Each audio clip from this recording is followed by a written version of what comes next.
إن الحمد لله نحمده ونستعينه ونستغفره ونعوذ بالله من شرور أنفسنا ومن سيئات أعمالنا من يهد الله فلا مضل له ومن يضلله فلا هادي له وأشهد أن لا إله إلا الله وحده لا شريك له وأشهد أن محمدا عبده ورسوله أرسله بالهدى ودين الحق ليظهره على الدين كله وكفى بالله شهيدا اللهم صل على محمد وعلى آل محمد كما صليت على إبراهيم وعلى آل إبراهيم إنك حميد مجيد اللهم بارك على محمد وعلى آل محمد كما باركت على إبراهيم وعلى آل إبراهيم إنك حميد مجيد أعوذ بالله من الشيطان الرجيم بسم الله الرحمن الرحيم يا أيها الذين آمنوا اتقوا الله حق تقاته ولا تموتن إلا وأنتم مسلمون يا أيها الناس اتقوا ربكم الذي خلقكم من نفس واحدة وخلق منها زوجها وبث منهما رجالا كثيرا ونساء واتقوا الله الذي تساءلون به والأرحام إن الله كان عليكم رقيبا يا أيها الذين آمنوا اتقوا الله وقولوا قولا سديدا يصلح لكم أعمالكم ويغفر لكم ذنوبكم ومن يطع الله ورسوله فقد فاز فوزا عظيما فإن خير الكلام كلام الله وخير الهدي هدي محمد صلى الله عليه وسلم وشر الأمور محدثاتها وكل محدثة بدعة وكل بدعة ضلالة وكل ضلالة في النار أوصيكم بإياتكم الله സ്നേഹധന്യരായ സത്യവിശ്വാസികളെ വിശ്വാസിനികളെ റബ്ബ് സുബ്ഹാനഹു തആലയുടെ വിധിവിലക്കുകളനുസരിച്ച് ജീവിക്കണമെന്ന് എന്നോടെന്ന പോലെ തന്നെ നിങ്ങൾ ഓരോരുത്തരെയും ഉണർത്തുകയാണ്, വസിയത്ത് ചെയ്യുകയാണ്. അല്ലാഹു സുബ്ഹാനഹു തആല അവൻ്റെ അടിമകൾക്ക് പ്രതിഫലം നൽകുന്നതിനായി ധാരാളം അവസരങ്ങൾ റബ്ബ് സുബ്ഹാനഹു തആല നൽകിയിട്ടുണ്ട്. അതിൽ തന്നെ സൽക്കർമ്മങ്ങൾക്ക് കൂടുതൽ പ്രതിഫലം ലഭിക്കുന്ന പ്രത്യേക കാലവും സമയവും അല്ലാഹു സുബ്ഹാനഹു തആല നമുക്ക് വേണ്ടി നിർണയിച്ചു വെച്ചിട്ടുണ്ട്. അത്തരം സന്ദർഭങ്ങളൊക്കെ നമുക്ക് കാണുവാൻ സാധിക്കും. അത്തരത്തിൽ ലോകാവസാനം വരെ വരാനിരിക്കുന്ന സത്യവിശ്വാസികൾക്ക് പുണ്യങ്ങൾ വാരിക്കൂട്ടുവാനുള്ള അവൻ്റെ മഹത്തായ അനുഗ്രഹത്തിലും ഔദാര്യത്തിലും പെട്ടതാണ് നമ്മുടെ ഈ റമദാൻ മാസം എന്നുള്ളത്. ഒരടിമക്ക് സന്തോഷത്തോടെ സൽക്കർമ്മങ്ങളൊക്കെ വർദ്ധിപ്പിക്കാനും പ്രതിഫലങ്ങൾ കരസ്ഥമാക്കാനുമുള്ള അസുലഭമായ ഒരു അവസരത്തിലാണ്. അതിനെ 15 നാളുകളോളം പിന്നിട്ടിരിക്കുകയാണ് നമ്മളെല്ലാവരും. അത് ഫലപ്രദമായിട്ട് ഉപയോഗിക്കാൻ നമുക്ക് കഴിയണമെങ്കിൽ റമദാനിലെ പുണ്യങ്ങൾ വാരിക്കൂട്ടുന്നതിനായുള്ള റമദാനിൻ്റെയും റമദാനിൽ അനുഷ്ഠിക്കുന്ന വിവിധ സൽക്കർമ്മങ്ങളുടെയും ശ്രേഷ്ഠതകളൊക്കെ നമ്മൾ കൃത്യമായിട്ട് അറിഞ്ഞിരിക്കണമല്ലോ. അതേപോലെ എന്തെല്ലാം നന്മകൾ റമദാനിൽ നമുക്ക് ചെയ്യാൻ കഴിയുമെന്നതിനെക്കുറിച്ചൊക്കെ നമ്മൾ മനസ്സിലാക്കേണ്ടതുണ്ടായിരുന്നു. അതൊക്കെ നമ്മൾ കഴിഞ്ഞ ഏതാനും ചില ഖുതുബകളിലൂടെയൊക്കെ നമ്മൾ എന്ത് ചെയ്തു, അത്തരം കാര്യങ്ങളൊക്കെ മനസ്സിലാക്കുകയുണ്ടായി.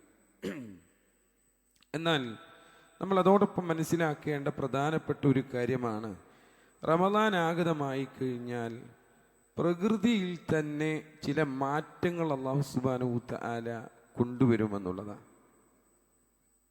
നമ്മൾ വസിക്കുന്ന പ്രകൃതിയെ അള്ളാഹു ഒരു പ്രത്യേക രൂപത്തിലേക്ക് മാറ്റം തീർക്കുക. ആർക്കു വേണ്ടി? നോമ്പ് നോൽക്കുന്ന ആളുകൾക്ക് വേണ്ടി. നമുക്കറിയാം, സ്വർഗ കവാടങ്ങൾ അല്ലാഹു സുബ്ഹാനഹു വ തആല തുറന്നു വെക്കപ്പെട്ടിരിക്കുന്ന സമയമാണിത്. ഇദാ ദഖല റമളാനുൻ ഫുതിഹത് അബ്വാബുൽ ജന്ന. റസൂലുള്ളാഹി സ്വല്ലല്ലാഹു അലൈഹി വസല്ലം നമ്മളെ പഠിപ്പിച്ചു, റമളാന് സമാഗതമായി കഴിഞ്ഞാൽ സ്വർഗത്തിൻ്റെ കവാടങ്ങൾ റബ്ബ് സുബ്ഹാനഹു വ തആല മലായികത്തുകളെ കൊണ്ട് തുറപ്പിക്കുമെന്നാണ്. അതുപോലെ തന്നെ ഇദാ കാന റമളാൻ, അല്ലാഹുവിൻ്റെ റസൂൽ മറ്റൊരിടത്തിൽ നമുക്ക് പറഞ്ഞു തന്നു, ഇദാ കാന റമളാനുൻ ഫുതിഹത് അബ്വാബുർ റഹ്മ. റഹ്മത്തിൻ്റെ കവാടങ്ങൾ അല്ലാഹു സുബ്ഹാനഹു വ തആല റമളാനിൽ എന്ത് ചെയ്യും? തുറന്നു വെച്ച് കൊടുക്കുമെന്നുള്ളത്. അതുപോലെ തന്നെ റസൂലുള്ളാഹി സ്വല്ലല്ലാഹു അലൈഹി വസല്ലം നമ്മളെ പഠിപ്പിച്ചു, ഏതൊന്നിൽ നിന്നാണോ അനുഗ്രഹങ്ങൾ വർഷിക്കപ്പെടുന്ന സ്വർഗത്തിൻ്റെ കവാടങ്ങൾ തുറക്കപ്പെട്ടത്, എന്നാൽ ഏതൊന്നിനെ കുറിച്ചാണോ നമ്മളെല്ലാവരും ഭയപ്പെട്ടുകൊണ്ട് ജീവിക്കുന്നത്, അതിൻ്റെ വാതിലുകളെ റബ്ബ് സുബ്ഹാനഹു വ തആല അടക്കപ്പെട്ടു എന്നുള്ളത്. വഗുല്ലിഖത് അബ്വാബ ജഹന്നം, നരകത്തിൻ്റെ വാതിലുകൾ അടക്കപ്പെടുകയും ചെയ്തിട്ടുണ്ട് എന്നുള്ള സന്തോഷ വാർത്ത. അത് എല്ലാ വർഷത്തിലും ഉണ്ടാകും, എല്ലാ റമദാനിലും അത് അപ്രകാരമാണ് സംഭവിച്ചു കൊണ്ടിരിക്കുക. മാത്രമല്ല, അതിനേക്കാളൊക്കെ ഏറെ സന്തോഷകരമായ, വിശ്വാസിക്ക് ഏറെ സന്തോഷകരമായിട്ടുള്ള കാര്യമാണ് നരകമോചനം ലഭിക്കുക എന്നുള്ള കാര്യം. റമദാനിൻ്റെ എല്ലാ രാവുകളിലും ഒരു സംഘം ആളുകൾക്ക് അല്ലാഹു സുബ്ഹാനഹു വ തആല നരകത്തിൽ നിന്നും മോചനം നൽകി അവരെ സ്വർഗത്തിൻ്റെ ഉടമകളാക്കി മാറ്റി നിർത്തുമെന്നാണ്. പിന്നീട് നമ്മുടെ കർമ്മങ്ങൾ കൊണ്ടൊക്കെ എന്ത് ചെയ്യും? അത് പിന്നീട് നരകത്തിൽ തന്നെ ആവുന്ന രൂപത്തിലേക്കാവും. അപ്പം അങ്ങനെയുള്ളൊരു അനുഗ്രഹം എന്ത് ചെയ്യുന്നുണ്ട്? നമുക്ക് നൽകുന്നുണ്ട്. അതിനെക്കുറിച്ച് റസൂലുള്ളാഹി സ്വല്ലല്ലാഹു അലൈഹി വസല്ലം നമ്മളെ പഠിപ്പിക്കുന്നത് കാണാം. ഇദാ കാന അവ്വലു ലൈലത്തിൻ മിൻ ശഹ്രി റമളാന സുഫിദത്തിശ് ശയാതീൻ വമറദത്തുൽ ജിന്ന്. റമളാൻ മാസത്തിൽ ഒന്നാമത്തെ രാത്രിയായാൽ തന്നെ പിശാചുക്കളും ജിന്നുക്കളിലെ ധിക്കാരികളെയും ചങ്ങലകളിൽ അല്ലാഹു സുബ്ഹാനഹു വ തആല ബന്ധിപ്പിക്കപ്പെടാൻ പറയുന്നു. എന്നിട്ടോ വഗുല്ലിഖത് അബ്വാബൻ നാരി ഫലം യുഫ്തഹ മിൻഹാ ബാബുൻ. നരകത്തിൻ്റെ വാതിലുകൾ എന്ത് ചെയ്യും? അടക്കപ്പെടും. വഫുതിഹത് അബ്വാബ ജന്നതി ഫലം യുഗ്ലഖ് മിൻഹാ ബാബുൻ. അതിൽ നിന്നും ഒന്നും തുറക്കപ്പെടുകയില്ല എന്നുള്ളതാണ്. എന്നിട്ടോ സ്വർഗത്തിൻ്റെ കവാടങ്ങൾ അവർക്ക് വേണ്ടി എന്ത് ചെയ്യും? തുറന്നു വെച്ച് കൊടുക്കും. അല്ലാഹു സുബ്ഹാനഹു വ തആല നൽകുന്ന വലിയ അനുഗ്രഹം. അതിൽ നിന്നൊന്നും തന്നെ അടക്കപ്പെടുകയില്ല. എല്ലാ ദിനത്തിലും ആകാശത്തിൽ നിന്ന് വിളിച്ചു പറയുന്ന ഒരാൾ വിളിച്ചു പറയുന്ന, ഈ റമദാനിൻ്റെ രാവായി കഴിഞ്ഞാൽ എല്ലാ ദിവസവും ഉണ്ടാവും വിളിച്ചു പറയുന്ന ഒരാൾ. എന്താണ്? വയുനാദി മുനാദിൻ യാ ബാഗിയൽ ഖൈർ അഖ്ബിൽ വയാ ബാഇയശ് ശർ അഖ്സിർ. എന്താണ് റസൂലുള്ളാഹി പറഞ്ഞത്? ഖൈർ തേടുന്നവനെ നീ മുന്നിട്ട് വരിക എന്ന് വിളിച്ചു പറയുന്ന, ഖൈറുകൾ നന്മകൾ തേടുന്നവനെ നീ എന്ത് ചെയ്യുക? മുന്നിട്ട് വരിക. വയാ ബാഇയശ് ശർ അഖ്സിർ, ഷർറ് തേടുന്നവനെ നീ പിന്മാറുക എന്ന് വിളംബരം ചെയ്യുന്നവൻ വിളിച്ചു പറയുന്ന, ഷർറിലേക്ക് പോണവനെ അതിന് പിന്മാറിക്കാളാ എന്ന് വിളിച്ചു പറയപ്പെടുന്ന ഒരു സന്ദർഭമുണ്ടെന്ന. വലില്ലാഹി ഉത്തഖാഉ മിനന്നാരി വദാലിക കുല്ലു ലൈല. നരകത്തിൽ നിന്നുള്ള ചില മോചിതർ അല്ലാഹുവിനുണ്ട്. നരകത്തിൽ നിന്നുള്ള ചില മോചിതർ അല്ലാഹുവിനുണ്ട്, അത് എല്ലാ രാത്രിയിലും ഉണ്ട് എന്ന് റസൂലുള്ളാഹി സ്വല്ലല്ലാഹു അലൈഹി വസല്ലം പഠിപ്പിക്കുകയാണ്. അപ്പം ഈ കഴിഞ്ഞ 15 രാവുകളിലും എന്ത് കഴിഞ്ഞിട്ടുണ്ട്? ഇതുപോലെ നരകത്തിൽ നിന്ന് മോചിപ്പിക്കപ്പെട്ടു പോയിട്ടുണ്ട്. സ്വർഗത്തിൻ്റെ ഉടമകളാക്കിയ റബ്ബ് സുബ്ഹാനഹു വ തആല വെച്ച കൂട്ടരുണ്ട്. അല്ലാഹു സുബ്ഹാനഹു വ തആല നമ്മളെ എല്ലാവരെയും സ്വർഗത്തിൻ്റെ ഉടമകളുടെ കൂട്ടത്തിൽ ഉൾപ്പെടുത്തി അനുഗ്രഹിക്കുമാറാവട്ടെ. ആ നരകത്തിൻ്റെ മോചനത്തിൻ്റെ ആളുകളുടെ കൂട്ടത്തിൽ അല്ലാഹു നമ്മളെയെല്ലാം സെലക്ട് ചെയ്യപ്പെടുമാറാവട്ടെ. അപ്പോൾ അതിനാൽ വിശ്വാസികളായിട്ടുള്ള നമ്മൾ പൂർണ്ണമായിട്ടും സംസ്കരിക്കാൻ റമദാൻ വ്രതം കൊണ്ട് എന്ത് ചെയ്യണം? നമുക്ക് സാധിക്കണം. നമ്മൾ ഈ നോമ്പ് നോൽക്കുന്നത് കൊണ്ട് എന്തെങ്കിലും പ്രത്യേകത വേണ്ടേ? അപ്പം അതുകൊണ്ടുള്ളൊരു സംസ്കരണം നമുക്ക് ആവശ്യമാണ്. നമ്മുടെ നിഖില മേഖലകളിൽ സ്പർശിച്ച് അടിമുടി മാറ്റത്തിരുത്തലുകൾ റമദാൻ നോമ്പ് കൊണ്ട് നമുക്ക് സാധിക്കണമെന്നാണ് എനിക്ക് നിങ്ങളോട് ഉണർത്തി തരുവാനുള്ളത്. അറബിയിൽ റമദാൻ എന്ന പദത്തിന് കരിച്ചു കളയുക എന്നത് നമ്മൾ കഴിഞ്ഞ ഖുതുബയിലൂടെ നമ്മൾ പറഞ്ഞു. എല്ലാ മേഖലയിലും നമ്മുടെ തിന്മകൾ കരിച്ചു കളയാൻ റമദാൻ കൊണ്ട് ചെയ്യണം നമുക്ക് സാധിക്കണം. നമ്മുടെ എല്ലാ മേഖലയിലും അങ്ങനെയാണ് നമ്മൾ ചിന്തിക്കേണ്ടത്. ഒരു നോമ്പ് നോറ്റി ആ നോമ്പ് അങ്ങോട്ട് കുറച്ച് കണ്ട് നേരത്തേക്ക് എടുത്ത് അതണ്ട് കഴിഞ്ഞു പോയാൽ അത് കഴിഞ്ഞ്, പിന്നെ രാത്രിയൊക്കെ അവൻ എന്താണോ ചെയ്തിരുന്നത് ആ കാര്യങ്ങളൊക്കെ ചെയ്യുന്നേ. കഴിഞ്ഞ കാലങ്ങളിൽ എന്താണോ അവൻ ചെയ്തിരുന്നത് അതൊക്കെ അവൻ എന്ത് ചെയ്യുക? ചെയ്തുകൊണ്ടിരിക്കുക. അങ്ങനെയുള്ളൊരു നോമ്പാവരുത് എന്നർത്ഥം. ഇതിൽ നമുക്കൊരു മാറ്റം വരുത്തുവാൻ നമുക്ക് സാധിക്കണം. അതിൻ്റെ പ്രധാനപ്പെട്ട ഒരു ഏരിയയാണ് ഏറ്റവും കൂടുതൽ തിന്മ ചെയ്യുന്നത്. 2 അവയവങ്ങളുണ്ട്. അതിലൊന്നാണ് കണ്ണ്. കണ്ണുകൊണ്ട് അനാവശ്യങ്ങൾ കാണുമ്പോൾ ലൈംഗികാവയവം അത് കരസ്ഥമാക്കാൻ വെമ്പൽ കൊള്ളുന്ന. എൻ്റെ കണ്ണിനെ സൂക്ഷിക്കാൻ പറഞ്ഞതിന് കാരണം അതിനങ്ങനെ ഒരു പ്രത്യേകത ഉണ്ട് എന്നുള്ളതാണ്. അതിനാണ് നബി സല്ലല്ലാഹു അലൈഹി വസല്ലം വിവാഹത്തെക്കുറിച്ച് പറഞ്ഞെടുത്ത് നമുക്ക് കാണാം. ഫഇന്നഹു അഗല്ലു ലിൽ ബസരി വഅഹ്സനു ലിൽ ഫർജി വമൻ ലം യസ്തതി ഫഅലൈഹി ബിസ്സൗം ഫഇന്നഹു ലഹു വിജാ. നിശ്ചയമായും അത് അഥവാ കണ്ണ് താഴ്ത്തുന്നതിനും ഗുഹ്യാവയം സംരക്ഷിക്കുന്നതിനും ഉത്തമമാണെന്ന വിവാഹം. 2 കാര്യങ്ങൾ സൂക്ഷിക്കുന്നതിന്, കണ്ണിനെയും അവൻ്റെ ഗുഹ്യാവയവത്തെയും സൂക്ഷിക്കുന്നതിന് ഉത്തമമാണ് വിവാഹമെന്ന് പറയാൻ അതാണ് കാരണം. ആർക്കതിന് സാധ്യമാകുന്നില്ലയോ അവൻ നോമ്പെടുത്തുകൊള്ളട്ടെ എന്നാ പറഞ്ഞു. അവൻക്കതിനെ പറ്റൂലെങ്കിൽ നോമ്പെടുത്തു കൊള്ളട്ടെ. നിശ്ചയം അത് നോമ്പ് അവന് ലൈംഗിക തൃഷ്ണ കുറക്കുന്നതാണെന്ന്. ആ നോമ്പ് കൊണ്ട് അവനക്കത് കുറച്ച് കളയാൻ സാധിക്കും. ഭക്ഷണം ലഭിക്കാതെ വയറ് വിശക്കുമ്പോൾ അനാവശ്യങ്ങൾ ചെയ്യാനുള്ള ക്ഷമത നമ്മളതൊക്കെ എന്ത് ചെയ്യും? നഷ്ടപ്പെടും. അതാണ് ആ നോമ്പിനുള്ള പ്രത്യേകത.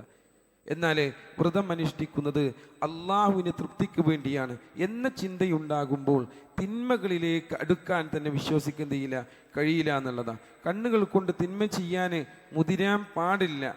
അള്ളാഹു അത് അറിയുന്നവനാണെന്ന് മനസ്സിലാക്കുക.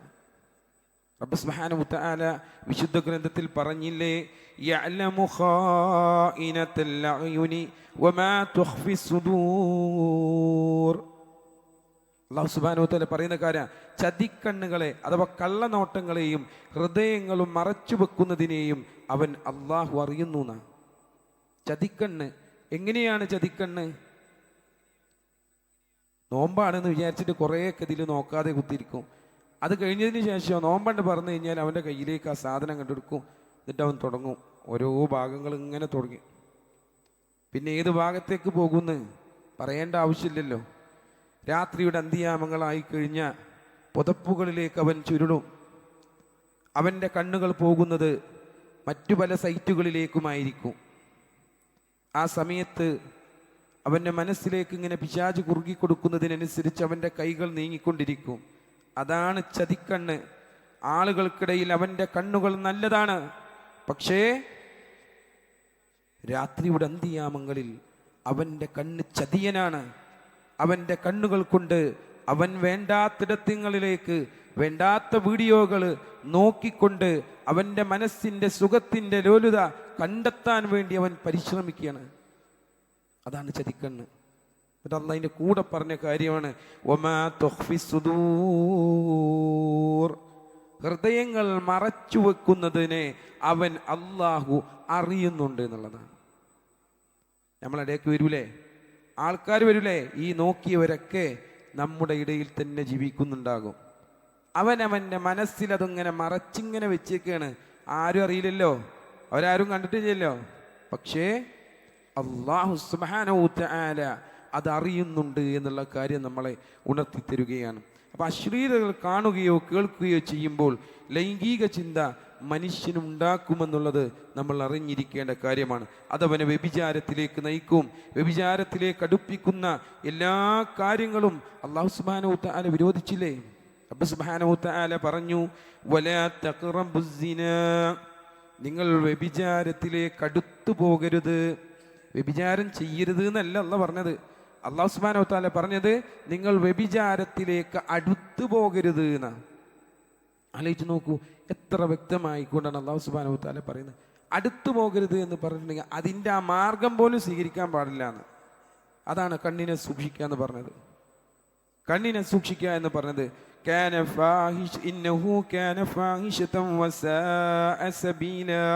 നിശ്ചയമായും അത് ഒരു നീച വൃത്തിയാകുന്നു, വളരെ ദുഷിച്ച മാർഗവുമാണത്. അള്ളാഹ് പരിചയപ്പെടുത്തി തരാം. അതൊരു നീച വൃത്തിയാണ്, അതൊരു ദുഷിച്ച മാർഗമാണ് എന്ന് അല്ലാഹു സുബ്ഹാനഹു വ തആല പറഞ്ഞ് നമുക്ക് പഠിപ്പിക്കുകയാണ്.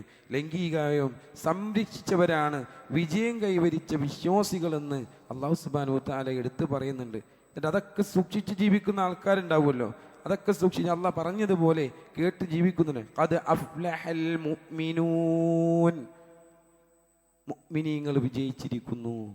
അവരുടെ കൂട്ടത്തിൽ എണ്ണപ്പെട്ടത് എന്താ? വല്ലദീന ഹും ലിഫുറൂജിഹിം ഹാഫിളൂൻ,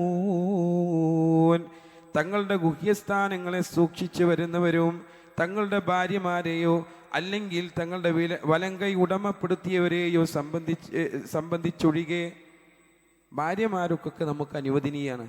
അതുപോലെ തന്നെ വലങ്കൈ ഉടമപ്പെടുത്തിയ അടിമകൾ, അത് ഇന്നത്തെ കാലത്തില്ല. അല്ലാതെ വേലക്കാരികളുടെ അടുത്തേക്ക് പോവല്ല ചെയ്യേണ്ടത്. വീട്ടിലേൽപ്പിച്ച് വേലക്കാരികളെ വലങ്കൈകൾ ഉടമപ്പെടുത്തിയാന്ന് പറഞ്ഞില്ല. അതിനൊരു നാഥനുണ്ട്, ഭർത്താവുണ്ട്, കുടുംബമുണ്ട്, കൂട്ടരുണ്ട്. അതുകൊണ്ട് ആ വലങ്കൈയുടെ കൂട്ടത്തിലേക്ക് അതിനുൾപ്പെടുത്തിയതിൻ്റെ കൂടെ പോകണ്ടാന്ന്. അത് അടിമകളായി പിടിക്കപ്പെട്ട വലങ്കൈ ഉടമപ്പെടുത്തിയ ആളുകളെ കുറിച്ചാണ് പറഞ്ഞത്. അടിമയെ ഒരിക്കലും നമ്മൾ പ്രോത്സാഹിപ്പിക്കുന്നില്ല. അവരെ മോചിപ്പിക്കാനും അവരോട് നല്ല നിലയിൽ വർത്തിക്കുവാനുമാണ് ഇസ്ലാം നമ്മളെ പഠിപ്പിച്ചിട്ടുള്ളത്. അതുകൊണ്ട് അത് നമ്മൾ വ്യക്തമായിട്ട് മനസ്സിലാക്കുക. ഭാര്യമാരോടുള്ളത് നമുക്കുണ്ട്, നമ്മുടെ ഭാര്യമാരായി നിശ്ചയിച്ച് തന്നിട്ടുള്ളത് അത് നമുക്ക് അല്ലാഹു അനുവദിക്കപ്പെട്ട് തന്നതാണ് എന്ന് നമ്മൾ മനസ്സിലാക്കുകയും ആ രൂപത്തിൽ അതിനെ സമീപിക്കുവാൻ വേണ്ടിയുമാണ് നമ്മൾ ശ്രദ്ധിക്കേണ്ടത്. രണ്ടാമത്തെ ഒരു അവയവമാണ് ഒരാളെ നരകത്തിലേക്ക് നയിക്കുന്നതിൽ ഏറ്റവും വലിയ പങ്ക് വഹിക്കുന്ന അവയവമാണ് നാവ്. നമ്മുടെ നാവ്. റസൂലുള്ളാഹി സ്വല്ലല്ലാഹു അലൈഹി വസല്ലം പറഞ്ഞു, ഇന്ന അക്സറ ഖത്വായ ഇബ്നു ആദമ ഫീ ലിസാനിഹി, മനുഷ്യന്റെ ഭൂരിഭാഗം തിന്മയും നാവ് കൊണ്ടാണ്. നാവ് കൊണ്ടാണ് അവൻ തിന്മ ചെയ്യുന്നത്. സംസാരിക്കില്ലേ? ഓരോ കൂട്ടത്തിലേക്ക് ഇറങ്ങിച്ചെന്ന് കഴിഞ്ഞാൽ സംസാരിക്കണം. ഇന്നിപ്പോൾ സംസാരേ ഉള്ളൂ. പ്രശ്നങ്ങളൊക്കെ കലുഷിതമായി തുടങ്ങി. വിവിധ രാജ്യങ്ങളിൽ യുദ്ധങ്ങൾ പൊട്ടിപ്പുറപ്പെടുന്നു. ഓരോ കാര്യങ്ങൾ ഇങ്ങനെ നിർവഹിച്ചു പോരുന്നു. അതിൻ്റെയൊക്കെ തലങ്ങൾ വേറെയുണ്ട്. പരസ്പരം അങ്ങോട്ടും ഇങ്ങോട്ടും, നമ്മുടെ ശത്രുക്കൾ പരസ്പരം അങ്ങോട്ടും ഇങ്ങോട്ടും യുദ്ധം ചെയ്യുന്ന അവസ്ഥയാണ്. ഷിയാക്കൾ അവിടെ മറ്റുള്ളവരും ഇസ്രായേലുമായി കൊണ്ട് യുദ്ധം ചെയ്യുന്ന അവസ്ഥയാണുള്ളത്. അപ്പം ആ ഒരു അവസരത്തിൽ ആളുകൾ സംസാരിക്കൽ തുടങ്ങുക. ചിലവരൊക്കെ അത് ഷഹീദായി കാണുന്ന ആളുകളുണ്ട്. സുബ്ഹാനല്ലാഹ്. നമ്മുടെ ഉമ്മയായ ആയിഷ റളിയല്ലാഹുവിനെയും അബൂബക്കർ റളിയല്ലാഹുവും അതേപോലെ തന്നെ ഉസ്മാൻ റളിയല്ലാഹു അടക്കമുള്ള ആളുകളൊക്കെ നരകത്തിലേക്കാണെന്ന് വാദിക്കപ്പെടുന്ന കലീമയുടെ ഷഹാദത്ത് ചെല്ലുന്ന ഷിയാക്കളുടെ അനുയായിയാണ് മരണപ്പെട്ടത്. അയാളുടെ 100-ാമത്തെ പേജിൽ, അയാളുടെ ബുക്കിൻ്റെ 100-ാമത്തെ പേജിൽ അത് അയാൾ എഴുതി വച്ചിട്ടുണ്ട്. നിങ്ങൾക്കറിയോ ആ രഹസ്യങ്ങൾ? അറിയാതെ എന്നിട്ട് ഇങ്ങനെ പറയുക, ഷഹീദിൻ്റെ കൂലിയാണ്, ഷഹീദിൻ്റെ കൂലി. ഷഹീദിൻ്റെ കൂലി നിശ്ചയിക്കാൻ അത് മുസ്ലിമിൻ്റെ കൂട്ടത്തിൽ നിന്ന് ഒരാൾ മരിച്ചു പോയാലും നമുക്ക് പാടില്ല. അള്ളാൻ്റെ അടുക്കലാണ് ഷഹീദിൻ്റെ കൂലി എങ്ങനെയുള്ളത് എന്നുള്ളത് മനസ്സിലാക്കി വെക്കുക എന്നുള്ളത് നമ്മൾ അറിയണം. ഷിയാഇന്റെ നേതാവിനെ കുറിച്ചിട്ട് എന്ത് ചെയ്യാണ്? ആളുകൾ പറഞ്ഞു തുടങ്ങുകയാണ്. എന്ത്? ഷഹീദിൻ്റെ കൂലിയാണ്, ഷഹീദാണ്. അവർ മുസ്ലിമിന് വേണ്ടി ഒന്നും ചെയ്തിട്ടില്ല. മുസ്ലിം രാജ്യങ്ങളായ നമ്മുടെയൊക്കെ സഹോദരങ്ങൾ നിലകൊള്ളുന്ന, എൻ്റെയും അതേപോലെ തന്നെ നിങ്ങളുടെയും ഒക്കെ സഹോദരങ്ങൾ ഒരു അത്താണിക്ക് വേണ്ടി പുറം ലോകത്തേക്ക് പോയിട്ട് ആ രാജ്യങ്ങളിൽ നിലകൊള്ളുന്ന ഖത്തർ പോലുള്ള, ദുബായ് പോലുള്ള, സൗദി പോലുള്ള മറ്റുള്ള രാജ്യങ്ങളൊക്കെ ഇല്ലേ, ആ രാജ്യങ്ങളിൽ പോയിട്ട് എന്തെങ്കിലും ഒരു അന്നത്തിന് വേണ്ടിയിട്ട് പോയതാ. ആ നാട്ടിൽ പോലും സ്വസ്ഥത കൊടുക്കാത്ത, അവിടെയുള്ള ഉമ്മത്തിന് പോലും സ്വസ്ഥത കൊടുക്കാത്ത രൂപത്തിൽ ആക്രമിച്ചു കൊണ്ടിരിക്കുകയാണ്. ആ കൂട്ടരാണ് എണ്ണുന്നത് ഷഹീദിൻ്റെ കൂട്ടത്തിലേക്ക് എണ്ണീറ്റ് ആണ്ട് പറയുന്നെ. ചില ആളുകൾ കുനൂത്ത് വരെ ഓതുന്നുണ്ട്. സുബ്ഹാനല്ലാഹ്. എന്തിനാണ് നമ്മുടെ റസൂലുള്ളാഹിനെ അംഗീകരിക്കാത്ത, അശ്ഹദു അന്ന അലി വലിയുള്ള എന്ന് സാക്ഷ്യം വഹിക്കുന്ന അലിയാണെന്ന്. പ്രവാചകനെ ആരല്ല? മുഹമ്മദ് അല്ല, മുഹമ്മദ് റസൂലുള്ളാഹി സ്വല്ലല്ലാഹു അലൈഹി വസല്ലം അല്ലാന്ന് അങ്ങനെയാണ് പറയുന്നത്. ഷിയാക്കളുടെ വാദം അതാണ്. നിങ്ങൾക്ക് ഷിയാക്കളെ കുറിച്ച് എന്തറിയാം? പിന്നെ എങ്ങനെയാണ് നിങ്ങൾ ഷഹീദുകളെ കുറിച്ച് പറയുക? ഷഹീദാണെന്ന് പറയുക? അള്ളാഹിന്റെ റസൂലിനെ ധിക്കരിക്കുന്ന അലിക്ക് പ്രവാചകത്വം കിട്ടേണ്ടതായിരുന്നു, അത് മുഹമ്മദ് കട്ടെടുത്തതാണെന്ന് അവരുടെ വാദം. അങ്ങനെയുള്ള ആളുകളെ തിരിച്ചറിയാൻ സാധിക്കുന്നില്ല എന്നുള്ളത് എത്ര ഖേദകരമാണ്. ആ കൂട്ടരുടെ നേതാവാണ് മരണപ്പെട്ടത്. അതിൽ വിഷമം ചില ആൾക്കാർക്കൊക്കെ ഉണ്ടാവും, ഇവിടെയുള്ള ഷിയാക്കൾക്കൊക്കെ ഉണ്ടാവും. ആ ഷിയാക്കളെ പൊന്തിച്ച് നടക്കുന്ന ആളുകൾക്കുണ്ടാകും. പക്ഷേ ഒരു സലഫിയെ സംബന്ധിച്ചിടത്തോളം അതൊരിക്കലും ഉണ്ടാകുകയില്ല. അത് നമ്മൾ മനസ്സിലാക്കേണ്ടതുണ്ട്. അതുകൊണ്ട് ആ രൂപത്തിലുള്ള കാര്യങ്ങൾ നമ്മൾ മനസ്സിലാക്കുക. ഈ വർത്തമാനങ്ങളൊക്കെ പറഞ്ഞ് ആ നാവ് കൊണ്ട് പറഞ്ഞ് നോമ്പിനെ തന്നെ ബാത്തിലാക്കി കളയുന്ന ആൾക്കാരാണ് ഇപ്പോൾ. നോമ്പ് തുറക്കാണ്ടിരുന്ന് കഴിഞ്ഞാൽ തുടങ്ങും ഒരു വർത്താനം. ഈ രൂപത്തിലുള്ള വർത്തമാനങ്ങളാണ് എന്ത് ചെയ്യുക, പറഞ്ഞു തുടങ്ങല്. എന്നിട്ട് ആ യുദ്ധത്തിൻ്റെ ഇതിൻ്റെ കഥ പറഞ്ഞിരുന്നു. എത്ര പ്രാർത്ഥനകൾക്ക് അല്ലാഹു സുബ്ഹാനഹു വ തആല ഉത്തരം നൽകപ്പെടുന്ന സമയമാണ് നോമ്പ് തുറക്കുന്ന സമയം. ആ സമയത്ത് പോലും അനാവശ്യമായ രൂപത്തിൽ ഏതോ ആളുകൾക്ക് വേണ്ടി വെറുതെ അപലപിച്ച് സംസാരിക്കുന്ന കൂട്ടത്തിൽ നിങ്ങളുണ്ടോ എന്ന് നിങ്ങൾ ശ്രദ്ധിക്കണം. അതാണ് എനിക്ക് പറയുവാനുള്ളത്. നാവിനെ സൂക്ഷിക്കണമെന്ന് പറയുവാനുള്ളത്. മൻ യളുമൻ ലീ ബൈന ലഹ്യൈഹി വമാ ബൈന റിജ്ലൈഹി അദ്മന ലഹു ജന്ന. റസൂലുള്ളാഹി സ്വല്ലല്ലാഹു അലൈഹി വസല്ലം നമ്മളെ പഠിപ്പിച്ചില്ലേ, ഇരു താടിയലുകൾക്കിടയിലുള്ളതിൻ്റെയും ഇരു കാലുകൾക്കിടയിലുള്ളതിൻ്റെയും കാര്യത്തിൽ ആർ എനിക്ക് ജാമ്യം നിൽക്കുന്നുവോ അവന് സ്വർഗത്തിൽ ഞാൻ ജാമ്യം നിൽക്കാന്നാ പറഞ്ഞത്. ആരാണ് നിൽക്കുന്നത്? മുഹമ്മദ് റസൂലുള്ളാഹി സ്വല്ലല്ലാഹു അലൈഹി വസല്ലം. ആ ജാമ്യത്തെക്കാൾ വലിയ ജാമ്യത നമുക്കെന്താണ് വേണ്ടത്? അതിന് രണ്ട് കാര്യങ്ങളാണ് പറഞ്ഞത്. അവന്റെ കാലുകൾക്കിടയിലുള്ളതിനെ സൂക്ഷിക്കുക, അവന്റെ താടിയെല്ലുകൾക്കിടയിലുള്ളതിനെ സൂക്ഷിക്കുക. ആലോചിച്ച് നോക്കൂ, താടിയെല്ലുകൾക്കിടയിലുള്ള നാവിനെ സൂക്ഷിച്ചു കഴിഞ്ഞാൽ നമുക്കതുണ്ട്. അതിനാൽ നല്ലത് നമ്മൾ പറയണം. സാധ്യമല്ലെങ്കിൽ മിണ്ടാതിരിക്കാൻ നമ്മൾ ശ്രദ്ധിക്കണം. മൻ കാന യുഅ്മിനു ബില്ലാഹി വൽ യൗമിൽ ആഖിർ ഫൽയഖുൽ ഖൈർ. അന്ത്യദിനത്തിൽ നിങ്ങൾ വിശ്വസിക്കുന്നുണ്ടോ? അല്ലാഹുവിൽ നിങ്ങൾ വിശ്വസിക്കുന്നുണ്ടോ? അതാണ് ചോദ്യം. മൻ കാന യുഅ്മിനു ബില്ലാഹി വൽ യൗമിൽ ആഖിർ. അന്ത്യദിനത്തിലും അല്ലാഹുവിലും നിങ്ങൾ വിശ്വസിക്കുന്നുണ്ടോ? വിശ്വസിക്കുന്നവരാണോ? ഫൽയഖുൽ ഖൈർ. നിങ്ങൾ നല്ലത് പറയേ. ഔ ലിയസ്മുത്. അല്ലെങ്കിൽ മിണ്ടാതൊരു വാത്തിരുന്നോ. ഇതാണ് റസൂലുള്ളാഹിന്റെ കൽപ്പന. അല്ലെങ്കിൽ മിണ്ടാതൊരു വാത്തിരുന്നോ. ഈ റമദാനിൽ നമുക്കത് സാധിക്കുന്നില്ല എങ്കിൽ എന്താണ് അതുകൊണ്ട് കാര്യം? റമദാന് കൊണ്ട് നമുക്ക് നമ്മളെ നാവിനെ സൂക്ഷിക്കാൻ സാധിക്കുന്നില്ല എങ്കിൽ എന്ത് കാര്യമാണുള്ളത് എന്ന് നമ്മൾ ചിന്തിക്കേണ്ടതുണ്ട്. അതുപോലെ തന്നെ നമ്മൾ ശ്രദ്ധിക്കേണ്ട മറ്റൊരു കാര്യമാണ്, ഏറ്റവും കൂടുതൽ അന്യായങ്ങൾ കടന്നു വരുന്ന മേഖലയാണ് സാമ്പത്തിക രംഗം എന്നുള്ളത്. ജീവിക്കാൻ സമ്പത്ത് എന്ന് പറയുന്നത് അനിവാര്യമാണ്. പൈസ ഇല്ലാണ്ട് ജീവിക്കാൻ പറ്റൂല, നമുക്കാർക്കും ജീവിക്കാൻ പറ്റൂല. അതുകൊണ്ട് തന്നെ അത് എങ്ങനെയെങ്കിലും നേടിയെടുക്കാൻ ശ്രമിക്കുന്ന ആളുകളാണ് പല ആൾക്കാരും. എങ്ങനെയെങ്കിലും കിട്ടിയാൽ മതി, കയ്യിൽ കിട്ടിയാൽ മതി. ഈ വിഷയത്തിൽ ഹലാലും ഹറാമും നോക്കാൻ പലരും മറന്നുപോവുകയോ അതിനെ നിസ്സാരമായി കാണുകയോ ചെയ്യുന്ന ഒരവസ്ഥയിലാണ് ഇന്നത്തെ കാലം പോയിക്കൊണ്ടിരിക്കുന്നത്. അപ്പം നല്ലത് മാത്രം ഭക്ഷിക്കാനാണ് അല്ലാഹു സുബ്ഹാനഹു വ തആല പറയുന്നത്. റബ്ബ് സുബ്ഹാനഹു വ തആല നമ്മളോട് പറഞ്ഞില്ലേ, യാ അയ്യുഹല്ലദീന ആമനൂ കുലൂ മിൻ ത്വയ്യിബാതി മാ റസഖ്നാകും. വിശ്വസിച്ചവരെ, നിങ്ങൾ നാം നൽകിയിട്ടുള്ള വിശിഷ്ടമായ വസ്തുക്കളിൽ നിന്ന് നിങ്ങൾ തിന്നുകൊള്ളുവീൻ. വിശിഷ്ടമായതായിരിക്കണം, നല്ലതായിരിക്കണം ഭക്ഷിക്കേണ്ടത്. അപ്പൊ ഹറാമ് കൊണ്ട് സമ്പാദിച്ചതെന്ത് ചെയ്യരുത്? ഭക്ഷിക്കാൻ പാടില്ല. ഭക്ഷിക്കുന്നത് ഹറാമാണെങ്കിൽ ആ ശരീരം നരകത്തിൽ പ്രവേശിക്കപ്പെടുമെന്ന റസൂലുള്ളാഹി സ്വല്ലല്ലാഹു അലൈഹി വസല്ലം പറഞ്ഞു, ഇന്നഹു ലാ യദ്ഖുലുൽ ജന്ന. നിശ്ചയമായും ഹറാമിൽ നട്ടുവളർത്തപ്പെട്ട ഒരു മാംസവും സ്വർഗത്തിൽ പ്രവേശിക്കൂല. എങ്ങനെയാണ്? നബത മിനൽ സുഹത്തി. ഹറാമിൽ നട്ടുവളർത്തപ്പെട്ടാന്ന് പറഞ്ഞത്. ഹറാമിൽ നട്ടു വളർത്തപ്പെട്ട അഥവാ ഹറാമ് കൊണ്ട് സമ്പാദിച്ചുണ്ടാക്കിയ ആ പൈസ കൊണ്ടുപോയിട്ട് സാധനങ്ങൾ വാങ്ങി, മീൻ വാങ്ങി, അരി വാങ്ങി, മറ്റുള്ള സാധനങ്ങളൊക്കെ വാങ്ങിയിട്ട് കൊടുന്ന് അവനും തിന്ന് അവൻ്റെ മക്കളും തീറ്റിച്ച്, അതുകൊണ്ട് എന്താ കാര്യം? അതുകൊണ്ട് ഇന്നഹുല യദ്ഖുലുൽ ജന്ന, അവർ സ്വർഗത്തിൽ പ്രവേശിക്കൂലെന്നാ.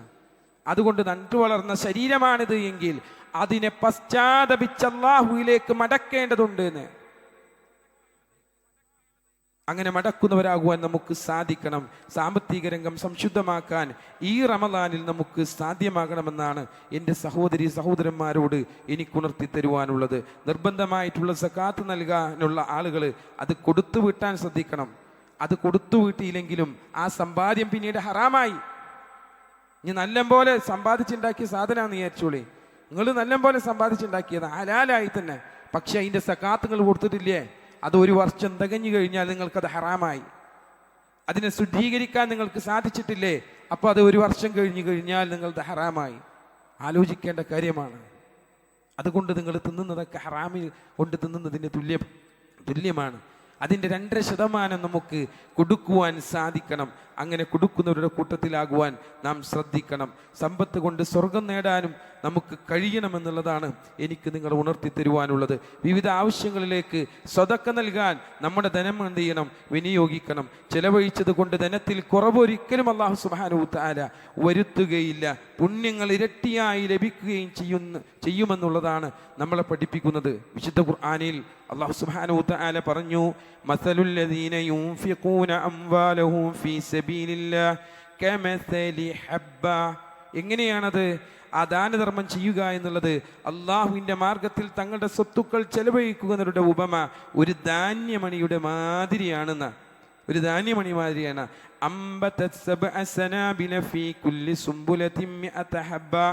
എല്ലാ ഓരോ കതിരിലും 100 ധാന്യമണികൾ ഉള്ളതായ 7 കതിരുകൾ ഉൽപ്പാദിപ്പിക്കുന്ന ഒരു ധാന്യമണിയുടേത് മാതിരിയാണ് എന്ന്.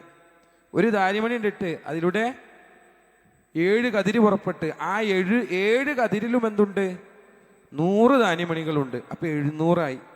അപ്പോൾ ഒരു ദിർഹം അങ്ങോട്ടിട്ട് അള്ളാന്റെ മാർഗത്തിൽ ചെലവഴിച്ച് അതിൽ നിന്നും 7 കതിരുകൾ വിരിഞ്ഞ് അതിൽ 100 എണ്ണം വെച്ച് വന്ന് 700 ദിർഹംസ് നമ്മുടെ കൈകളിലേക്ക്. ഇതുപോലെയാണ് ദാനധർമ്മം എന്നാണ് പറയുന്നത്. ദാനധർമ്മം എന്ന് പറയുന്നത് ഇതുപോലെയാണ് എന്നുള്ളത്. വല്ലാഹു യുളാഇഫു ലിമൻ യശാ. എന്നിട്ട് അല്ലാഹു സുബ്ഹാനഹു വ തആല അവിടെ പറഞ്ഞു നിർത്തിയില്ലട്ടോ. അവിടെ അല്ലാഹു സുബ്ഹാനഹു വ തആല പറഞ്ഞു നിർത്തിയില്ല. വല്ലാഹു യുളാഇഫു ലിമൻ യശാ വല്ലാഹു വാസിഉൻ അലീം. അല്ലാഹു അവൻ ഉദ്ദേശിക്കുന്ന ആളുകൾക്ക് ഇരട്ടിയായി കൊടുക്കുകയും ചെയ്യും. അല്ലാഹു വിശാലനും എല്ലാം അറിയുന്നതിനുമാണെന്ന്. അല്ലാഹു ഉദ്ദേശിക്കുന്ന ആൾക്കാർക്ക് അതിലും കൂടുതൽ കൊടുക്കുന്നു. അപ്പം പിന്നെ ധർമ്മം ചെയ്യുന്ന കാര്യത്തിൽ എന്തിനാണ് നമ്മൾ മടി കാണിക്കുന്നത്? നബി സല്ലല്ലാഹു അലൈഹി വസല്ലം സ്വതക്കയെ നോമ്പിനോടൊപ്പം ചേർത്താ പറഞ്ഞത്. നിങ്ങൾക്കറിയോ? നോമ്പിനോടൊപ്പം ചേർത്താണ് പറഞ്ഞത്. അല അദുല്ലുക അല അബ്വാബിൽ ഖൈരി അസ്സൗമുൽ ജുന്നത്തുൻ വസ്സദഖത്തു തുത്ഫിഉൽ ഖതീഅത കമാ യുത്ഫിഉൽ മാഉൻ നാർ. നന്മയുടെ വാതിലുകൾ നിനക്ക് ഞാൻ അറിയിച്ചു തരട്ടെ. നോമ്പ് ഒരു പരിചയാണ്, വെള്ളം തീ അണക്കുന്നത് പോലെ ദാനധർമ്മം നിങ്ങളുടെ തിന്മയെ അണച്ചു കളയുന്നതാണ് എന്ന് പറഞ്ഞു. നോമ്പൊരു പരിചയമാണ്. അതോടൊപ്പം തന്നെ നമ്മൾ മനസ്സിലാക്കേണ്ട കാര്യം, ദാനധർമ്മങ്ങൾ നമ്മുടെ തിന്മകളെ മായ്ച്ചു കളയുന്നു. വെള്ളം തീയെ അണച്ചു കളയുന്നത് പോലെ, ഒരു തീ പിടിച്ച സ്ഥലത്തേക്ക് വെള്ളം വാരി ഒഴിച്ചാൽ അത് അണഞ്ഞു പോകുന്നത് പോലെ അല്ലാഹു സുബ്ഹാനഹു തആല നാം ചെയ്തു വെച്ച തിന്മകളെ നമ്മൾ കൊടുക്കുന്ന സദഖ കൊണ്ട് അല്ലാഹു എന്ത് ചെയ്തു? ആ തിന്മകളൊക്കെ കണ്ട് മായ്ച്ചു കളയും. ഇതിനേക്കാൾ വലിയൊരു ഓഫർ വേറെ ഇവിടുന്ന് കിട്ടാനാ? അപ്പം റമദാനിലെ ദാനധർമ്മങ്ങൾ ചെയ്യുന്നതിന് പ്രത്യേകം ശ്രേഷ്ഠതയും പ്രതിഫലവും ഉണ്ട് എന്നുള്ളത് നമ്മൾ മനസ്സിലാക്കേണ്ട കടമയാണ്. അതിൽ പ്രധാനപ്പെട്ട ഒരു കാര്യമാണ് ഇവിടെ നടക്കുന്ന ഈദ് ഖിസ്വ. പാവങ്ങളായിട്ടുള്ള എത്ര കുട്ടികളുണ്ട് നമ്മുടെ പരിസരത്തേക്ക് നോക്കിക്കണം. നമുക്ക് പുറത്തുനിന്ന് നോക്കുമ്പോൾ ഒന്നും കാണാണ്ടാവില്ല. പക്ഷെ അതിൻ്റെ ഈ ഏരിയകളിലേക്കൊക്കെ ഒന്ന് ഇറങ്ങി അവരുടെ ഉള്ളിലുള്ള അവസ്ഥകളൊക്കെ ഒന്ന് ചോദിച്ചറിഞ്ഞ് അപ്പോഴാണ് അതിൻ്റെ വില നമുക്ക് എന്താണെന്ന് അറിയുക. അതിൻ്റെ വാല്യൂ എത്രത്തോളം ഉണ്ട് എന്നുള്ളത്, ആ ഈദ് ഖിസ്വ നൽകുന്നതിൻ്റെ വാല്യൂ എത്രത്തോളം ഉണ്ട് എന്നുള്ളത് നൽകുക എത്ര വലിയ ഖൈറായിട്ടുള്ളൊരു കാര്യമാണ്. റസൂലുള്ളാഹി സ്വല്ലല്ലാഹു അലൈഹി വസല്ലം പ്രോത്സാഹിപ്പിക്കപ്പെട്ട കാര്യമാണ്. പുതുവസ്ത്രമില്ലാതെ പുതുവസ്ത്രമില്ലാതെ പെരുന്നാളിൻ്റെ ഇതിലേക്ക് വരാൻ പാടില്ല. അപ്പം ആ പുതുവസ്ത്രം കൊടുക്കേണ്ട കടമ നമുക്കും ഇല്ലേ? നമ്മളെല്ലാവരും എടുക്കാറുണ്ട് പുതുവസ്ത്രം. എത്ര രൂപ കൊടുത്തിട്ട് നമ്മൾ എടുക്കുകയെന്ന് നമുക്ക് തന്നെ അറിയാം. ആലോചിച്ച് നോക്കുകയാണെങ്കിൽ ഒരു പാവപ്പെട്ട കുട്ടിക്ക് വസ്ത്രങ്ങളൊന്നും എടുക്കാനില്ലാത്തൊരു കുട്ടിക്ക് കൊടുത്തു കഴിഞ്ഞാൽ എത്ര പ്രതിഫലം ലഭിക്കുന്ന കാര്യമാണ്. ആ നമ്മുടെ ഈദിൻ്റെ സന്തോഷത്തിൽ അവർക്കും വന്ന് കൂടാൻ സാധിക്കൂലേ? ആലോചിച്ച് നോക്കി. വസ്ത്രങ്ങളൊക്കെ കീറി പറഞ്ഞ് മുഷിഞ്ഞ് ഉള്ളിലൊക്കെ ആയിരിക്കും ചിലപ്പോൾ ഉണ്ടാവുക. എന്നെ ഒരുപാട് പ്രാവശ്യം തിരുമ്പി ഇതാക്കിയിട്ടുണ്ട്. നമ്മുടെ അലമാറകളിലൊക്കെ ഇങ്ങനെ സ്റ്റെപ്പായിട്ട് ഇങ്ങനെ വെച്ചിരിക്കുകയാണ്. 3, 4, 5 മുണ്ടുകൾ, 6, 7 ഷർട്ടുകൾ തൂക്കിയിട്ട് വെച്ചിട്ടുണ്ടാവും. അല്ലെങ്കിൽ ഫർദകൾ റെഡിയാക്കി വെച്ചിട്ടുണ്ടാവും. മാക്സികൾ ഇഷ്ടമായിട്ടുണ്ടാവും. ആലോചിച്ച് നോക്കി. ഇവിടെ ശരിക്കും ഒരു നേരത്തിന് ഭക്ഷണം പോലും കഴിക്കാൻ പറ്റാത്ത അവസ്ഥയിൽ ഇരിക്കുന്ന കുട്ടികളുടെ വീടുകളിൽ എത്ര കുട്ടികളാണ് വസ്ത്രമില്ലാത്തതിൻ്റെ പേരിൽ. നമ്മളിങ്ങനെ അയച്ചിട്ട വസ്ത്രം ഉണ്ടല്ലോ, എവിടുന്നെങ്കിലും കിട്ടിക്കേണ്ട പാവങ്ങൾ എടുത്തു കൊണ്ടുപോവുക, കാണാണ്ട് എടുത്തുകൊണ്ട് പോവുക. കണ്ടാൽ മോശമല്ലേന്ന് വിചാരിച്ചിട്ട്. ആലോചിച്ച് നോക്കി. അങ്ങനെയുള്ളൊരു കുട്ടിക്ക് ഒരു പുതുവസ്ത്രം നമുക്ക് എടുത്തു കൊടുക്കാൻ സാധിച്ചാൽ എത്ര ഹൈറായിരിക്കും. അള്ളാൻ്റെ അടുത്തുനിന്ന് എത്ര നിഅമത്തായിരിക്കും. ആലോചിച്ച് നോക്കൂ നിങ്ങൾ. നമുക്ക് ഇവിടെയുള്ള പ്രായമുള്ള ആൾക്കാരോട് പറയാം, കുറേ മക്കളുണ്ടാവും, 3, 4, 5 മക്കൾ മത്സരിക്കായിരിക്കും. എന്തിന്? എൻ്റെ ഉപ്പാക്ക് എൻ്റെ വകയാണ് ഈ പ്രാവശ്യം അല്ലേ, ആരും മുടക്കണ്ട. ഞാൻ അങ്ങനെ പറഞ്ഞു തരുള്ളൂ. നിങ്ങൾ ആരും മുടക്കണ്ട. നിങ്ങൾ എന്ത് ചെയ്തോളി, ആ 5 മക്കളുണ്ടെങ്കിൽ 5 മക്കളടുത്തും വാങ്ങിക്കോളി. ഉപ്പാക്ക് ഇപ്രാവശ്യം പൈസ മതി മക്കളെ. അതിലൊന്ന് നിങ്ങൾ കൂട്ടത്തിലെടുക്കുമ്പോൾ ബാക്കിയുള്ളത് പാവപ്പെട്ട ആ കുട്ടിക്ക് വേണ്ടിയുള്ള വസ്ത്രത്തിന് വേണ്ടിയിട്ടാണ് എഴുതി കൊടുക്കുക. ഇപ്പം എത്ര പൈസ നിങ്ങൾക്ക് വേണ്ടിയെന്ന് ചോദിക്കും. ഇപ്പോൾ 1500 റുപ്യാന്ന് പറഞ്ഞിട്ടുണ്ടെങ്കിലും 2000 റുപ്യ മക്കൾ ഇട്ടുതരും നിങ്ങൾക്ക്. എൻ്റെ വാപ്പാനോടുള്ള സ്നേഹം കൊണ്ട്, ഉമ്മാനോടുള്ള സ്നേഹം കൊണ്ട്. എൻ്റെ പെങ്ങന്മാരെ, നിങ്ങളും ശ്രദ്ധിക്കേണ്ട കാര്യമാണത്. നിങ്ങളുടെ ആളുകളൊക്കെ, നിങ്ങളുടെ സുഹൃത്തുക്കളും സൗഹൃദ വലയത്തിലുള്ളവരും ഒക്കെ വസ്ത്രങ്ങൾ നിങ്ങൾക്ക് എടുത്തു തരാൻ താല്പര്യമുണ്ടാവും. അപ്പം ഈ പാവപ്പെട്ട കുട്ടികളെ വസ്ത്രം ധരിപ്പിക്കാൻ നമ്മൾ ശ്രദ്ധിക്കേണ്ടത് 1300 രൂപയാണ് കൊടുത്തു കഴിഞ്ഞാൽ സാമാന്യമായിട്ടൊരു നല്ല വസ്ത്രം. അങ്ങനെയാണ് നിങ്ങളൊക്കെ എടുക്കുന്നത് പോലെ 2500, 3000, 4500 ഡ്രസ്സിൻ്റെ ഒന്നല്ല ചോദിക്കുന്നത്. ആകെ 1300 രൂപയാണ് ചോദിക്കുന്നത്. സാമാന്യമായ നല്ലൊരു വസ്ത്രം ഒരു കുട്ടിക്ക് ധരിക്കാൻ ആവശ്യമുള്ളത്. അത് ഇവിടുത്തെ കമ്മിറ്റിക്കാർ ഇൻഷാ അല്ലാഹ് നിങ്ങളെ സമീപിച്ചു കഴിഞ്ഞാൽ നിങ്ങളതിനൊരു ബുദ്ധിമുട്ട് പറയരുത്. ഈ പ്രാവശ്യം ഇനി സാധാരണക്കാരനാണെങ്കിൽ അവനോടും എനിക്ക് പറയാനുള്ളത്, എല്ലാവർക്കും നിങ്ങൾക്ക് ഡ്രസ്സ് എടുക്കുന്നുണ്ടല്ലോ, അതിൻ്റെ കൂട്ടത്തിൽ ഒരു ഡ്രസ്സ് ഞാൻ ഇന്ന ആൾക്ക് വേണ്ടിയിട്ട്, ഈ പാവപ്പെട്ടൊരു കുട്ടിക്ക് വേണ്ടിയാണ്, അതിതാ ഈ പൈസ നിങ്ങൾ സ്വീകരിച്ചോളി എന്ന് പറഞ്ഞിട്ട് എടുത്തു കഴിഞ്ഞാൽ എത്ര അനുഗ്രഹമാണ് നമുക്ക് ലഭിക്കുവാനുള്ളത്. അതുകൊണ്ട് ആ കാര്യവും നമ്മൾ ഈ റമദാനിനോടൊപ്പം തന്നെ നമ്മൾ ശ്രദ്ധിക്കേണ്ട കാര്യമാണ്. അല്ലാഹു സുബ്ഹാനഹു വ തആല യഥാർത്ഥ രൂപത്തിൽ ദീൻ മനസ്സിലാക്കുകയും അതനുസരിച്ച് ജീവിക്കുകയും ചെയ്യുന്ന മുത്തഖീങ്ങളുടെ കൂട്ടത്തിൽ നമ്മെ എല്ലാം ഉൾപ്പെടുത്തി അനുഗ്രഹിക്കുമാറാവട്ടെ.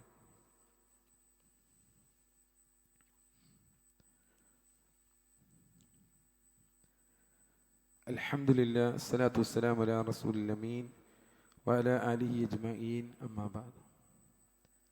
പ്രിയ നിറഞ്ഞ സത്യവിശ്വാസികളെ, വിശ്വാസിനികളെ, റബ്ബ് സുബ്ഹാനഹു വ തആലയുടെ വിധിവിലക്കുകൾ അനുസരിച്ച് ജീവിക്കണമെന്ന് എന്നോടെന്ന പോലെ തന്നെ നിങ്ങൾ ഓരോരുത്തരെയും ഒരിക്കൽ കൂടി ഉണർത്തുകയാണ്, വസിയത്ത് ചെയ്യുകയാണ്.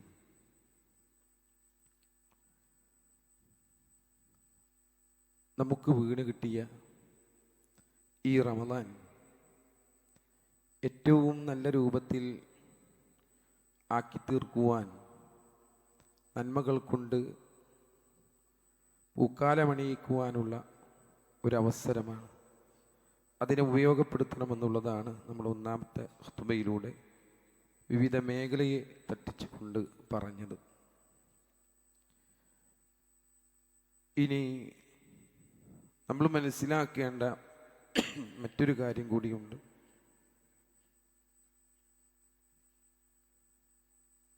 പരിശുദ്ധമാക്കപ്പെട്ട ബദർ നടക്കപ്പെട്ടൊരു സമയത്തു കൂടിയാണ് നമ്മൾ കടന്നു പോകുന്നത്. റമദാനിലാണ് നടക്കപ്പെട്ടത്. ഇവിടെ നമ്മൾ ആലോചിക്കേണ്ട പ്രധാനപ്പെട്ട കാര്യം, ബദർ എന്നുള്ളത് നേർച്ചകൾ കഴിക്കാനുള്ളതല്ല, അതിൽ നിന്ന് ഗുണപാഠങ്ങൾ പഠിക്കുവാനുള്ളതാണ്. 313 പേരാണ് പങ്കെടുത്തതെങ്കിൽ 313 ചെമ്പുകൾ കയറ്റിയത് കൊണ്ട് ഒന്നും കിട്ടാനില്ല. എന്നാൽ ആ 313 ആളുകൾ ഏത് രൂപത്തിലാണ് ജീവിച്ചത് എന്ന് നോക്കി ആ ജീവിതം നമ്മുടെ ജീവിതത്തിലേക്ക് കൊണ്ടുവരാനാണ് നമ്മൾ ശ്രമിക്കേണ്ടത്. അല്ലാതെ അവരുടെ പേരിൽ നേർച്ചയാക്കി ഇന്നത് കൊടുത്തു ഇന്നത് ചെയ്തു എന്ന് പറഞ്ഞ് ആടിപ്പാടി നടക്കാനല്ല ആ ഒരു ചരിത്രം നമുക്ക് അല്ലാഹു സുബ്ഹാനഹു വ തആല നൽകിയിട്ടുള്ളത്. അവിടെ തൗഹീദിൻ്റെ അചഞ്ചലമായിട്ടുള്ള വിജയത്തെക്കുറിച്ചാണ് നമുക്ക് പറഞ്ഞു തരുന്നത്.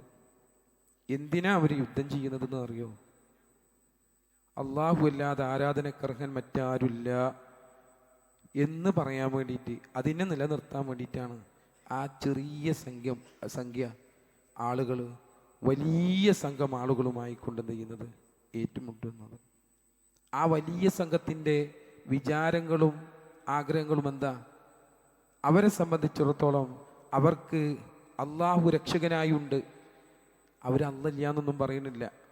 മുശ്രിക്കീങ്ങൾ ആരും അല്ലല്ല എന്ന് പറഞ്ഞവരല്ല. അവിടെ നമ്മൾ മനസ്സിലാക്കുക, അവർ അള്ളാഹുവിൽ വിശ്വസിക്കുന്നുണ്ട്. അത് വിശുദ്ധ ഖുർആൻ നമുക്ക് പറഞ്ഞു തരുന്നുണ്ട്. നിങ്ങൾക്ക് മഴ നൽകുന്നത് ആരാ എന്നവരോട് ചോദിച്ചു കഴിഞ്ഞാൽ അവരപ്പോൾ പറയും അള്ളാഹു ആണ്. വെയിൽ നൽകുന്നത് ആരാ? നക്ഷത്രങ്ങളെ ചന്ദ്രനെ ഉദിപ്പിക്കുന്നത് ആരാ ചോദിച്ചു കഴിഞ്ഞാൽ അവർ പറയും അത് അള്ളാഹു ആണ്. അതിലൊന്നും അവർക്ക് സംശയമില്ല. പിന്നെന്താ അവർക്ക് പ്രശ്നം? അതിൻ്റെ കൂട്ടത്തിൽ ആരെങ്കിലുമൊക്കെ വേണം. അഥവാ അള്ളാഹുവിൻ്റെ കൂട്ടത്തിൽ ആരെങ്കിലും തങ്ങളെ സഹായിക്കുമെന്ന് അവർ വിശ്വസിക്കുക. അപ്പം അവരെന്താ പറഞ്ഞത്? ഈ ആളുകളൊക്കെ നിങ്ങൾ എന്തിനാണ് പ്രാർത്ഥിക്കുന്നത്, ആരാധിക്കുന്നത് എന്ന് ചോദിച്ചപ്പോൾ അള്ളാഹിൻ്റെ കൂടെ ലാത്തയെയും മുസ്സയെയും മനാത്തയും അടങ്ങുന്ന ഒട്ടനവധി വിഗ്രഹങ്ങൾ അവർക്കുണ്ടായിരുന്നത്. ഇനി അതല്ലാത്ത ഇബ്രാഹിം നബി അലൈഹി ഇസ്ലാമിൻ്റെ ഉണ്ട്. ഇനി ആലോചിച്ച് നോക്കി, ആ ഇബ്രാഹിം നബി അലൈഹി ഇസ്ലാമിൻ്റെ അടക്കം അവരെന്ത് ചെയ്തു? വിളിച്ച് പ്രാർത്ഥിക്കാനുള്ള ഒരു ഏരിയ. എന്തിനാണ്? അവർക്കറിയാം എന്ത്? ഇത് മുഖാന്തരം വസീല ഞങ്ങൾക്ക് ലഭിക്കുന്ന അവർ പറഞ്ഞു. അത് മുഖാന്തരം അള്ളാഹു ഞങ്ങളെ പരിഗണിക്കുന്ന പറഞ്ഞു. അവരോടാണ് റസൂലുള്ളാഹി സ്വല്ലല്ലാഹു അലൈഹി വസല്ലം കൂട്ടരും പോയിട്ട് എന്ത് ചെയ്യുന്നത്?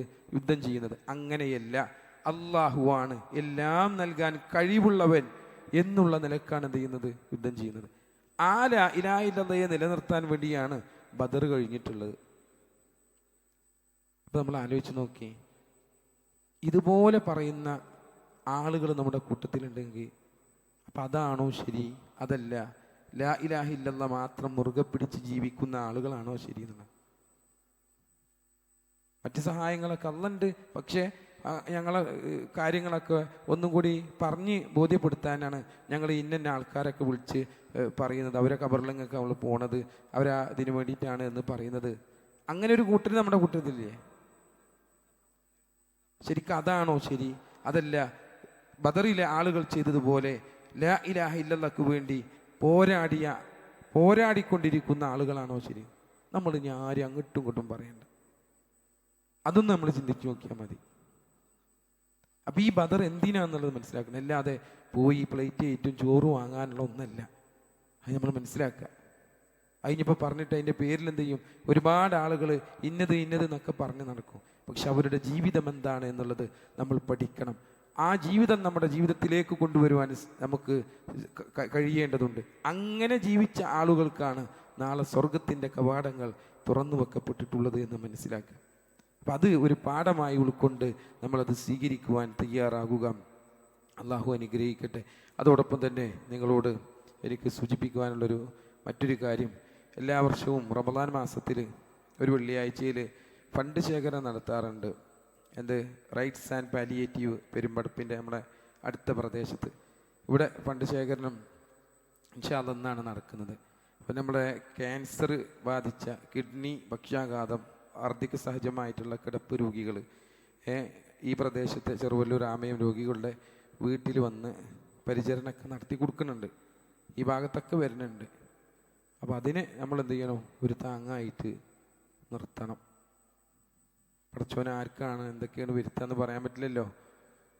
എല്ലാവരും ശ്രദ്ധിക്കേണ്ട കാര്യമാണ്. എപ്പോഴും ഇങ്ങനെ ആരോഗ്യത്തോടു കൂടി നിലനിൽക്കണമെന്നുണ്ടോ?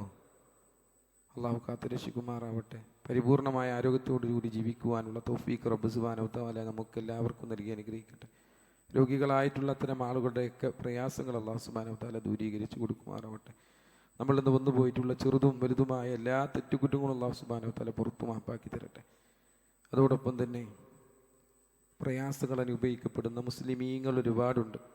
ഈ യുദ്ധത്തിൻ്റെ കെടുതിയിൽ നമുക്കൊക്കെ അറിയാം, നമ്മുടെ കുടുംബത്തിലെ പല ആളുകളും വിദേശത്തുള്ള ആളുകളാണ്. അവരൊക്കെ ഒരുപാട് ഭയപ്പാടോടു കൂടിയാണ് നിലകൊള്ളുന്നത്. അള്ളാഹു സുബ്ഹാനഹു വ തആല അവർക്കിവിടെ അമ്ന് പ്രദാനം ചെയ്യുമാറാവട്ടെ, നിർഭയത്വം പ്രദാനം ചെയ്യുമാറാവട്ടെ. അവരുടെ മനസ്സിന് അള്ളാഹു സുബ്ഹാനഹു വ തആല ശാന്തി നൽകുമാറാവട്ടെ. റബ്ബ് സുബ്ഹാനഹു വ തആല അവരിൽ പരിക്കുകൾ പറ്റിയ ആളുകളുണ്ട്. അള്ളാഹു സുബ്ഹാനഹു വ തആല അവരുടെ പരിക്കുകളെല്ലാം മാറ്റിക്കൊടുത്ത് ശിഫ നൽകി അനുഗ്രഹിക്കുമാറാവട്ടെ. اللهم اغفر للمؤمنين والمؤمنات والمسلمين والمسلمات الأحياء منهم والأموات إنك مجيب الدعوات يا قاضي الحاجات. اللهم أعز الإسلام والمسلمين وأذل الشرك والمشركين.